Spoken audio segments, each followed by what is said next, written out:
Bonjour à toutes et à tous, merci d'être au rendez-vous pour cette première vidéo sur ma nouvelle chaîne YouTube InfoCourse. Avant de parler justement de mes infos et de mes conseils de jeu, je suis avec Béatrice pour que vous me connaissiez un petit peu mieux, une petite vidéo de présentation en somme. Bonjour Béatrice. Bonjour, je voulais savoir pourquoi avez-vous choisi le pseudo Néric? Alors Néric, c'est pour un hommage, si on peut dire cela, comme ceci, à Néric Barbet, qui est juste derrière moi en photo. C'est un champion, c'était un champion en tout cas, de la famille d'André Francis Bijon, qui notamment en 1987 a terminé 6e du prix d'Amérique du phénomène Ourasi, et ce malgré un mauvais départ. C'est à cette époque-là que j'ai rencontré les fils d'André Francis, qui sont Jean-Luc et Christian Bijon. Et puis c'était la grande époque, puisque à l'époque il y avait également des entraîneurs et des drivers de renom comme Jean-Marie Monclin, comme Daniel Bétoir ou encore Laurent Leduc. Depuis quand êtes-vous dans le monde des courses, monsieur Néric? Oui, avant que vous vous endormiez, je vais être dans le monde des courses depuis plus de 40 ans. Et j'ai commencé donc vers 15-16 ans sur l'hippodrome de la Prairie à Caen, où je n'avais pas encore le droit de miser, mais je m'arrangeais pour faire quelques combinaisons quand même. Et ensuite, on a déménagé avec mes parents en Mayenne, et c'est là que je suis arrivé à Laval, et notamment à Bonchamp-lès-Laval, où était situé le haras de Barbet d'André Francis Bijon. Pouvez-vous me parler de vos magazines ainsi que de vos films? Alors, pendant une vingtaine d'années, j'ai fait des magazines et des journaux sur justement tout le monde des courses, notamment des petits fascicules comme celui-ci qui s'appelait Confidentiel, Trot et Galop, dans lequel vous aviez en fait toutes les infos pour pouvoir jouer en jeu simple, notamment des éléments qui étaient pour les entraîneurs et les entourages respectifs de futurs gagnants. Il y avait également des journaux comme celui-ci qui s'appelait Objectif Amérique, dans lequel on reprenait effectivement toutes les infos recueillies le matin à l'entraînement, avec toutes les indications nécessaires pour jouer le jour J les meilleures chances de la course. Et puis pour finir, il y a eu ce journal-là qui s'appelait Avant Première Course. Ça, c'est un journal que j'ai fait en collaboration avec Antoine Morthéo. Antoine Morthéo, c'est un manager de jockey qui a notamment travaillé avec Thomas Huette et Fabien Lefebvre. Et vous retrouviez tous les vendredis les éléments qui allaient se distinguer au cours de la semaine, des infos qui étaient prises directement dans les centres d'entraînement auprès des entraîneurs et des jockeys. Pour continuer sur cette lancée-là, j'ai fait également 3 mois de tournage dans les hippodromes et dans les écuries de l'ouest de la France pour faire des documentaires. Le premier s'appelait Les coulisses du trot, et les coulisses du trot, vous aviez donc toutes les infos sur comment on prépare un cheval, comment on engage un cheval, et également toutes les choses qui concernent les qualifications de poulains.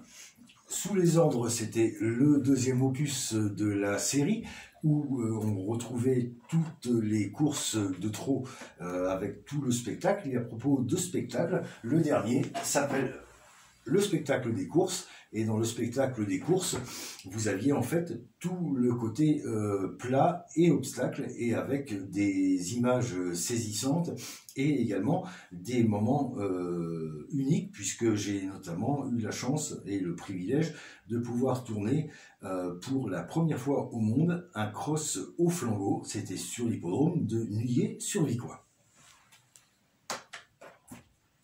Parlez-moi de vos conseils de jeu. Alors, on en vient maintenant aux conseils de jeu et aux infos. C'est ce qui vous intéresse bien sûr en tout premier lieu, puisque en fait c'est ce qui va vous permettre de passer avec moi le poteau en tête. Aujourd'hui, on va faire un petit détour.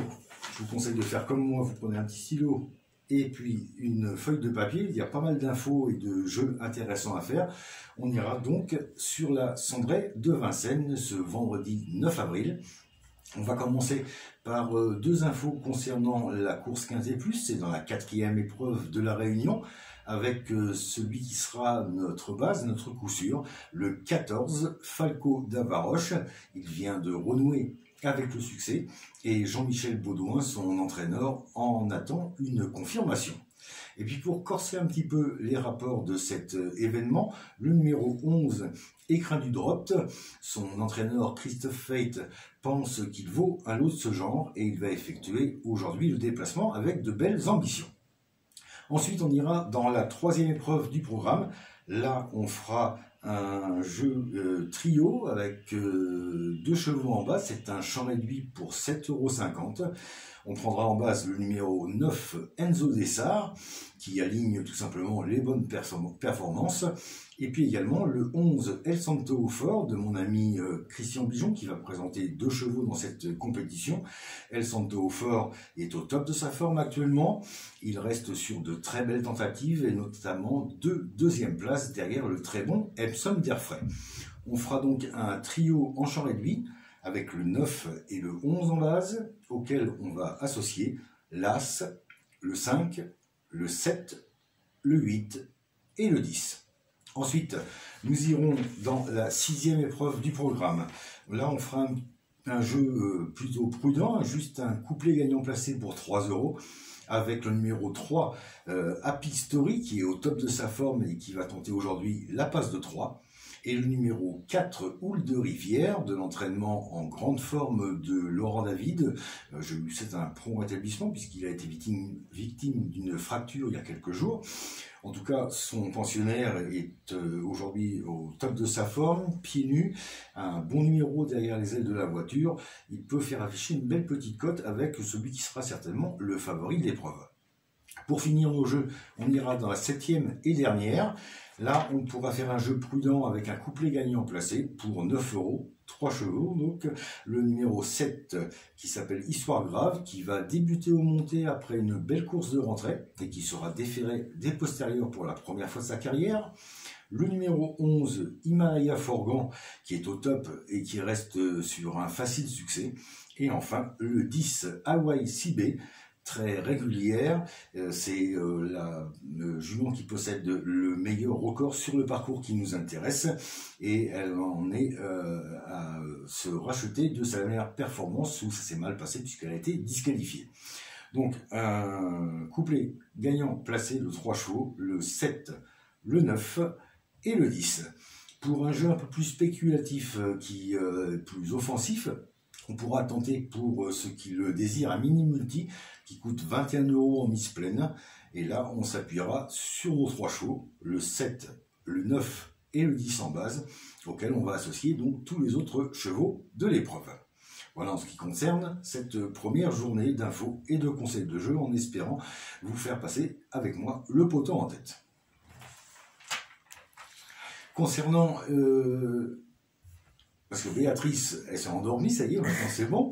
Concernant les personnes qui sont plus enclines à jouer au quintet, je vous conseille d'aller voir mon site internet infocourse.com, info et course au pluriel, où là, vous allez pouvoir trouver toutes les infos détaillées, ainsi que les conseils de jeu, et puis des jeux de combinaison déjà toutes préparées, concernant tous les jeux, donc avec le tiercé, le quintet, le 2/4, le multi, etc.